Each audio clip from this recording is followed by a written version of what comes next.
Hoje nós vamos iniciar o estudo da queda livre com a resistência do ar.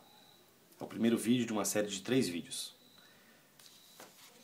Então a ideia é como estudar o movimento de um corpo de massa m que cai sob a ação da força-peso e também da resistência do ar. Eu escolhi o sentido positivo do eixo y orientado para cima, de modo que o meu peso, ou o peso do corpo, tem um sinal negativo, menos mg. A força de resistência do ar é proporcional à velocidade, porque quanto mais veloz se move um corpo, mais interações por segundo ele tem com as partículas do fluido, neste caso o ar. E também é proporcional à aerodinâmica do corpo, que é um parâmetro mais complicado da gente modelar, então a gente coloca dentro deste coeficiente aerodinâmico ou de arrasto aerodinâmico chamado B. A força de resistência do ar tem esse sinal negativo, porque quando a velocidade é positiva, a resistência do ar é contrária à velocidade. E quando a velocidade é negativa, a resistência do ar é positiva, que é justamente o caso aqui. A velocidade do corpo tem o sinal negativo, porque é orientada contra o eixo y, e nesse caso eu garanto que a resistência do ar é positiva. Ora, como a resistência do ar é proporcional à velocidade, e esta aumenta, porque o corpo cai de maneira acelerada, pelo menos no primeiro momento,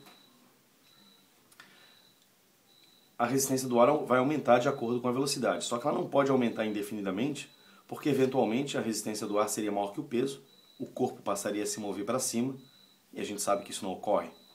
Então a força de resistência do ar deve atingir um valor máximo, e esse valor máximo é justamente quando ela se equipara ao peso. Então, fazendo aqui ao lado o equilíbrio de forças, o módulo da força de resistência do ar igual ao módulo do peso, a gente encontra a velocidade terminal do corpo como sendo mg sobre b. Vamos guardar esse resultado que vai ser utilizado depois. Se eu quiser encontrar a função v de t que descobre a variação da velocidade do corpo em função do tempo, que é uma das funções que vão me ajudar a descrever o movimento, eu devo aplicar a segunda lei de Newton para o corpo. Então, eu vou somar vetorialmente aqui a força gravitacional, que é apontada para baixo, é negativa, a força de resistência do ar, que apesar de ter um sinal negativo, é uma força que aponta para cima, uma vez que v vai ser negativo. E isso é igual a m dv dt, que é a aceleração. Estou assumindo que a massa do corpo permanece constante, de modo que dm dt, que seria a segunda parcela aqui da segunda lei de Newton, dm dt é zero, pois a massa do corpo não varia. Eu vou dividir toda essa equação por menos m para encontrar esta outra equação. Simplesmente eu dividi por menos m, no intuito de simplificar a minha equação. O que eu gostaria agora é de reunir todo esse termo da esquerda aqui, que tem v, e agrupar isso com o dv, e o dt vai ficar sozinho do outro lado. É isso que está feito aqui.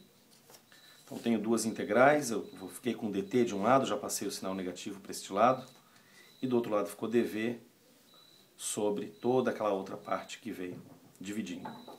Ora, os limites da integral são, quando t é igual a zero, a velocidade é zero, assumindo que o corpo foi abandonado a partir do repouso.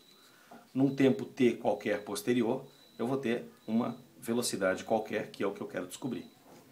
A integral da esquerda é trivial, é simplesmente t, e a integral da direita ela fica simples se a gente fizer essa mudança de variáveis. Vou chamar todo o denominador deste quociente de u, de modo que du é b sobre m dv. E agora vou fazer essas substituições nessa integral da direita, para que a gente possa proceder. A integral da esquerda fica simplesmente menos t, e isso é igual. dv é m du sobre b. m du sobre b. Integrado aí nos novos limites, porque como a gente mudou a variável de integração, vai mudar os limites também. Eu já discuto sobre isso. Aqui embaixo eu tenho a função u, que eu acabei de definir, portanto, u. Isso é igual a m sobre b, integral de du sobre u, consultando uma tabela de integrais aí, é simplesmente o ln de u aplicado nos novos limites. Ora, quando v é igual a zero, a gente pode ver facilmente que u é igual a g simplesmente. Então o limite inferior, o novo limite inferior é g. E quando V é igual a V, eu tenho toda a expressão para U. Portanto, o limite superior, o novo limite superior é G mais B sobre M vezes a velocidade. Eu vou passar o B já multiplicando pelo T, dividindo por M, de modo que eu fico menos B sobre M T igual ao logaritmo da função aplicada neste ponto, menos o logaritmo neste outro ponto, que é o limite inferior. Já aplicando aí a propriedade de logaritmos, eu fico com G mais B sobre MV divididos por G, logaritmo de tudo isso aqui. É uma função exponencial, eu posso simplesmente logaritmo da base E, então fico com E na menos BT sobre M, isso é igual a G mais B sobre MV divididos por G. Eu posso prosseguir, posso passar o G multiplicando para o outro lado, portanto eu fico com G, E na menos BT sobre M, isso é igual a G mais B sobre M vezes V. Lembrando que eu tenho que isolar a variável V, ou a função V de T. Fazendo isso, fico com B sobre M V. Isso é igual a G menos GE na menos BT sobre M. Prosseguindo, B sobre M vezes V igual a G em evidência, 1 menos E na menos BT sobre M.